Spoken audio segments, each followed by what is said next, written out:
Deməli, orucu iqamə halında tutmaq üçün istiğfar deyilən bir anlayış var. İstiğfar keçən görüşümüzdə müəyyən qədər izah verdik. Allahdan bağışlanmaq diləmək. Allahdan bağışlanmaq diləmək üçün günün demək olar ki, hər vaxtında şəxs Allahdan istiğfar diləyə bilər. Günün hər vaxtı. 24 saatımız var. Allahdan bağışlanmağı hər an şəxs eləyə bilər. İndi Allahdan bağışlanmaq üçün daha yaxşı qəbul olması çox ehtimal olunan xüsusi bir vaxt varmı ya yox? Quran-ı Kərimə gələndə istiğfar ümumən bir məkandan qeyd olunur. Bir də zamanla qeyd olunur. Yəni, bağışlanmaq üçün Allah zamanda tövsiyə eləyir, məkan da tövsiyə eləyir. Yəni, olarmı ki, mən belə oturduğum yerdə istiğfar eləyim? Olar. Olar ki, mən məsələn metroda gedə-gedə istiğfar eləyim? Olar. Maşında, avtobusda olar. Amma xüsusi yer varmı ki, orada daha yaxşı olar? Bəli, o da var. 24 saatin ərzində hər an mən Allahdan bağışlanma deyə bilərəm, bəli. Yatmazdan qabaq, yatandan sonra, işdə, güzdə, orada, bəli, eləyə bilərsən. Daha yaxşı varmı vaxt? Bəli, o da var. Deməli, mömin neyi seçməlidir? Ən yaxşısı. Çünki diri qalmaq üçün Allahın dediklərini neynəməkdir? Seçmək lazımdır. Əgər şəxs Allahın dediyini seçmirsə, nədir? O özün diri tutmur. Salavat göndərək Peyğəmbərə.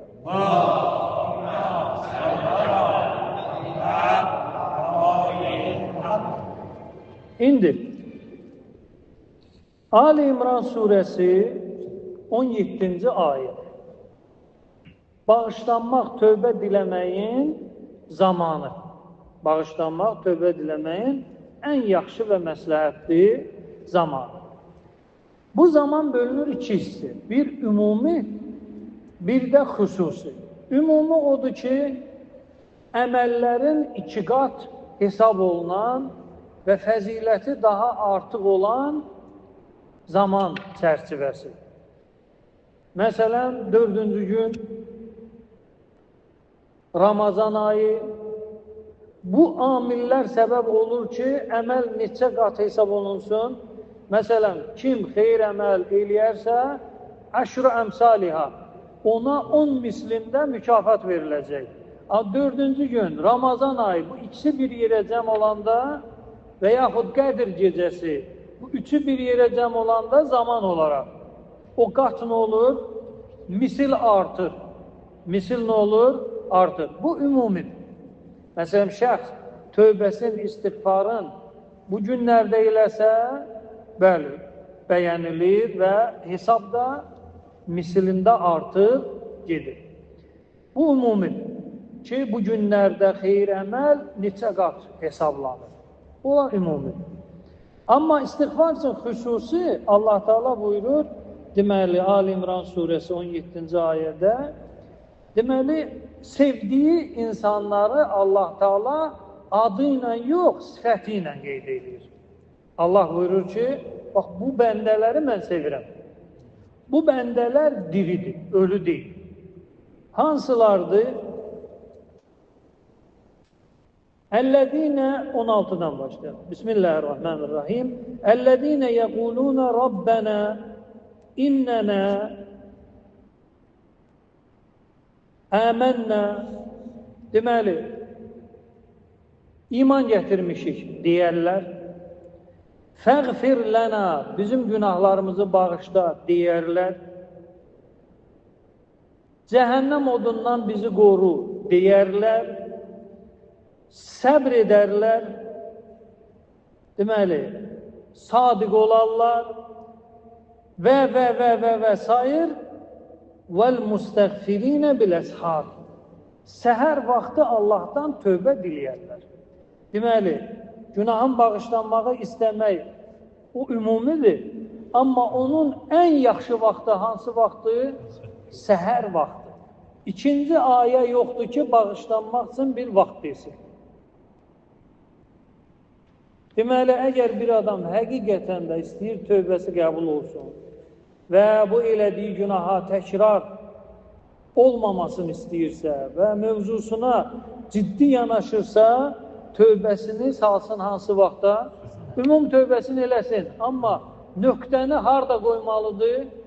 Səhər çağı. Deməli, vəl-müstəğfirinə bil-əshar. Həmən bu şəxsləri Allah Teala neynir? Çox istəyir. Və bu şəxsləri Allah Teala neynir? Bəyənir. Bağışlanmaq üçün 3 məkanımız var. Bu zaman olaraq səhər və digər dediyim o ümumi göstərişlər. Məkan olaraq, belə deyək də, 3 və yaxud 2 fərqli. Birincisi, xüsusi yer qeyd olunmur. Harada olursan ol. Misal olaraq, deməli, Ali İmran surəsi 135. Bir qisim insan, möminlər günah etdikdə, özlərinə zülm etdikdə Allahı xatırlayarlar. Fəstəğfəru li zunubihim. Allahdan günahlarının bağışlanmağını istəyərlər. Məkan qeyd olunmur. Harada olur, nədir? Olsun.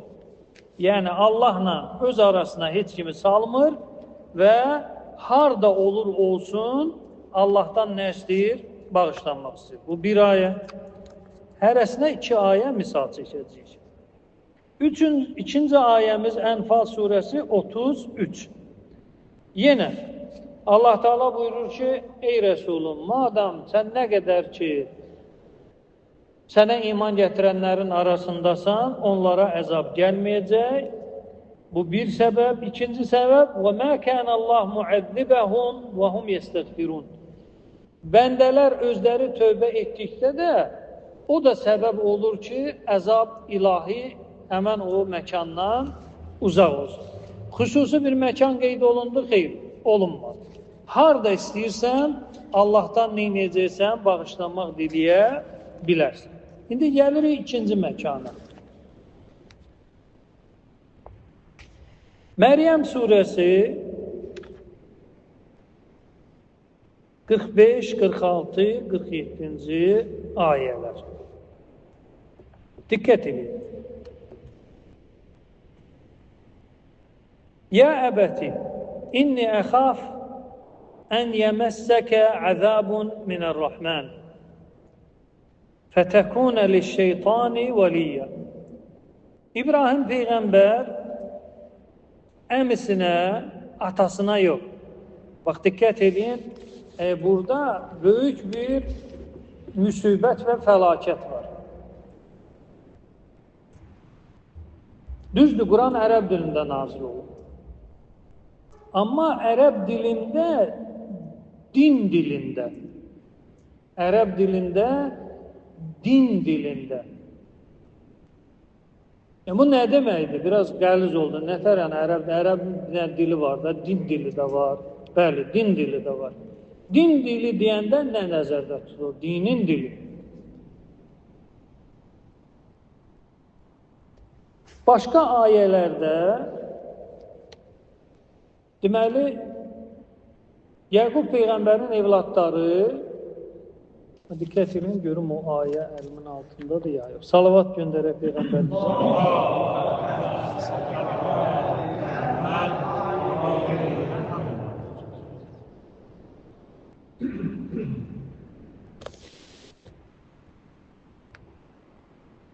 Deməli, ayənin indi dəqiq yeri yadımdadır, məzmunun deyim sizə. Yaqub Peyğəmbər can verir və evladları yığışır başına, onlara vəsiyyət edir ki, məndən sonra durumumuz nə yerdə olacaq? Evladlar da deyir ki, sən gətirdin, dinlə gedəcək. Necə? Deməli, İbrahimin, İsmailin, İshaqın Rəbbinə ibadət eləyəcək. Amma necə deyir orada? Aba kəlməsi gətirir. Aba, aba əbin cəmidir. Əb yəni ata. Və bu ayədə də ata kəlməsi var. Ya əbəti, ey atam. Əb yəni ata. O ayədə də ata. Amma o ayədə ata kəlməsinə baxanda görürük ki, alınmır. Necə alınmır? Deməli, Yaqub əleyhissalam İbrahim əleyhissalamın nəvəsidir. Yaqub ibn İshaq ibn İbrahim. İsmail Yaqubun neyi sayılır? Əmsi də baba İbrahimdir. İbrahimin iki oğlu var. İshaq, İsmail. İsmail İshaqın evladları üçün əmi sayılacaq da, düzdür? Deməli, İsmaila da ata deyərlər ki, Quranda müraciət olunur. Amma İsmail ata deyil. İsmail Yaqubun evladları üçün nədir? Əmidir. Deməli, əb kəlməsinin Quran-ı Kərimdə həm ata mənası var, həm də nə mənası var? Əmi mənası var. Həm ata mənası var, həm də nə mənası var? Əmi mənası var. O deyirəm, müsibət, fəlakət var ortada. Bəli, həqiqətən böyük müsibət, fəlakətimiz var ortada. Tərcüməçilər nə yazır? Yazırlar ki, İbrahim atasına dedi ki, ey ata, Allahdan sənə əzab gələcək, əzab toxunacaq. Yəməssəkə əzab, məs toxunmaq, bürümək, əhatə eləmək. Allahın əzabı səni neynəyəcək? Bürüyəcək. Fətəkunu li şeytani vəliyyə. Əzabdan sonra artıq sən şeytanın qoşunundan hesab olunacaqsan. Şeytan dostu olacaqsan. İbrahim Peyğəmbərin atası şeytanın neyi sayılır? Vəlisi. Quranla da bu gedişatla baxanda həmən bu şəxs yolundan dönmür.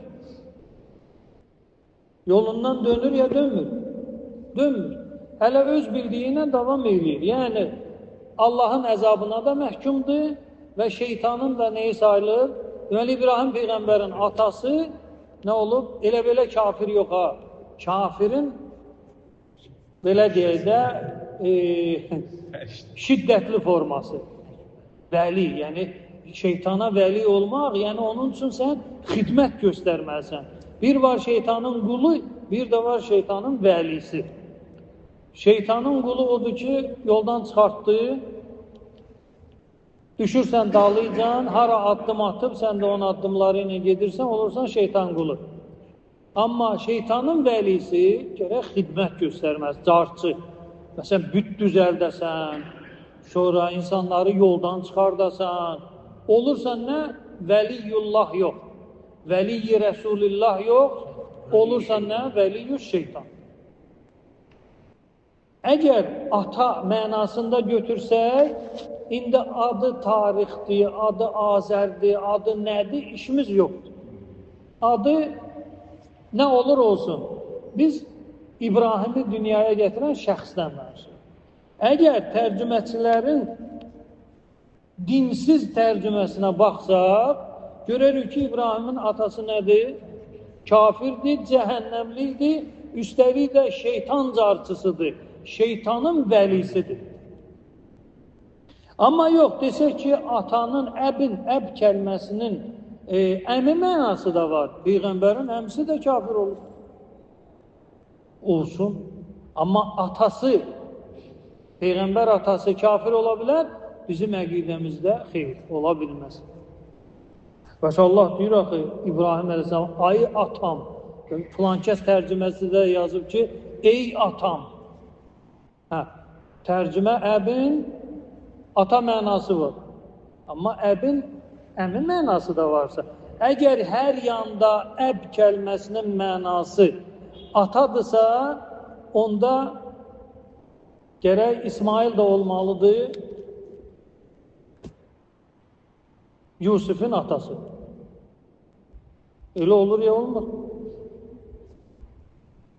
Yaqub atası İshak ve babasına da indi babası da diri ata. Amma İsmaildə alınmır. İsmail gərək əmi olaraq neynəsin? Qalsın. Amma ayədə bu fərqə varılmır. Yəni, neyi çatdırmaq istəyirəm? Bəzi məsələlərdə ərəb dilində olmayacaq. Bəzi məsələlərdə din dilində olacaq. Yəni, sən əqidə qəbul eləməlisən ki, Peyğəmbər kafirin belində, sülbündə ola bilərmi? Kafirin, zinakarın qarnında ola bilərmi ya? Bu əqidədir. Əgər sənin əqidin deyirsə ki, Peyğəmbər kafir, o kafir ki, onun üçün zina eləmək, yəni nə maniyəsi var ki, nə qabağı kafirdir da adam, nə maniyəsi var ki, zina eləməsin? Kafir qadının bətnində və kafir kişinin sülbündə olmağı qəbul edirsənsə, bəli, belə olacaq. İbrahimin atası cəhənnəmlidir və üstəlik vəliyyü şeytandır. Əgər yox, əqidin bu olsa ki, Peyğəmbər ataları heç vaxt kafir ola bilməz, Allah Teala onu belə deyək də, ərhamil mütəhhərə, pak bətinlər və əslab-ı şamixə və şanlı, şöhrətli Allahın sevdiyi sülblərdə gəzirsə, onda burada olmalıdır nə? Əmi. Ya əbəti, ey mənim əmim. Yəni, tərcümə əqidə ilə neynir? Dəyişir. Və dillə də dəyişə bilər. Çünki sənə kim dedi ki, məhz əbin yalnız və yalnız ata mənası var? Əbin, əmi istifadə tərzi də var. Və əbin hətta ot ocaq mənası da var. Aydın? Yəni, bir mənanı tərcih eləyəndə gərək nəsə bir əlində dəlilin, subutun, faktun olmalıdır ki, onu aşa biləsən. Xülasətül kəlam fil məqam, bu haşiyyə çıxdıq.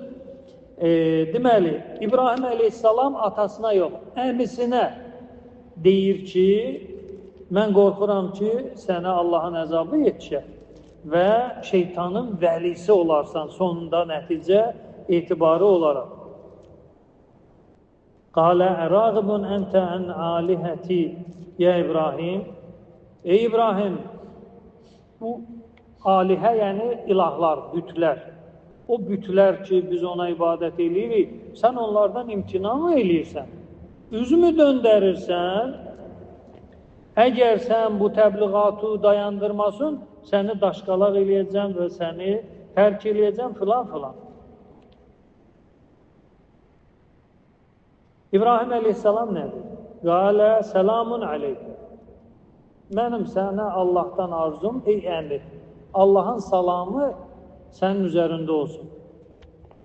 Səəstəğfiru ləkə Rabbi. Mən İbrahimin əmisi istəyirmi bağışlanmaq? İstəyir. Bu gedişatda istəmirdir. Üstəlik, İbrahim əleyhissalama təzyiq göstərir ki, gəl bütlərə əyil. İstəmir. Amma Peyğəmbər deyir ki, mən sənin bağışlanmağı Allahdan neyəcəm? İstəyir. Burada sənəndir. İndi Yaqub əleyhissalamın dilindən sofə ilə olacaq. Və ərəb dilində də sin və sofə ün feildən qabağa keçən qoşma, sin yaxın gələcək, sofə ona baxanda uzaq gələcəyə işarət. Məsələn, ərəb desə ki, sofə, məsələn, əzhəbu və yaxud atikə, deməli, bunun gəlişi gecikəcək. Səətikə, yəni yaxın gələcəkdə bu adam neyəcək? Gələcək. Səəstəğfiru ləkə Rabbi, innəhu kənə bi həfiyyə. Deməli, burada biz mövzumuz o deyir, Allah onu bağışlayacaq ya yox. Mövzumuz nədən gedir? Məkan. Deməli, Allahın hüccətinin nəyi? Yanı. Səəstəğfiru ləkə Rabbi. Rəbbimdən sənin üçün nə istəyəcəm? Bağışlanmaq istəyəcəm. Gəlirik Yusuf surəsində. Yusuf surəsində qalu, dedilər, Yaqub Peyğəmbərin evlatları, mövzumuzun sonudur. Ya əbənə, Ey bizim atamız. Yəni burada əmi imkanı var, imkanı yoxdur. Niyə? Çünki evladlar ataları ilə neynir? Danışır. Ya əbənə istəğfir lənə zunubənə. Bizim günahlarımızın bağışlanmasını Allahdan istər. İnna kunna xatirin. Biz həqiqətən xəta eləmişik, günah eləmişik, filan eləmişik. Qalə, Yaqub əleyhissalam dedi, Sovfə əstəğfiru ləkum rəbbi. Deməli, İbrahim əleyhissalam deyir, Səəstəğfir, Yaqub əleyhissalam deyir, Sovfə əstəğfir. İbrahimin istiğfarı yaxın zamandadır, Yaqubun istiğfarı isə nədir? Bir müddət sonra. Amma hər ikisi nədir? İstiğfar nədir? Diliyir. İstiğfar diliyir və Allah Teala da tövbəni qəbul olmasın şəxs həqiqətən istəyirsə, o tövbəni neyir? Qəbul edir. Buracan kifayətdir. İnşallah gələn görüşümüzdə mövzunun əlin, ayağın yığacağıq bir yerə. Peyğəmbər və Əhl-i Beytinə salavat göndərir.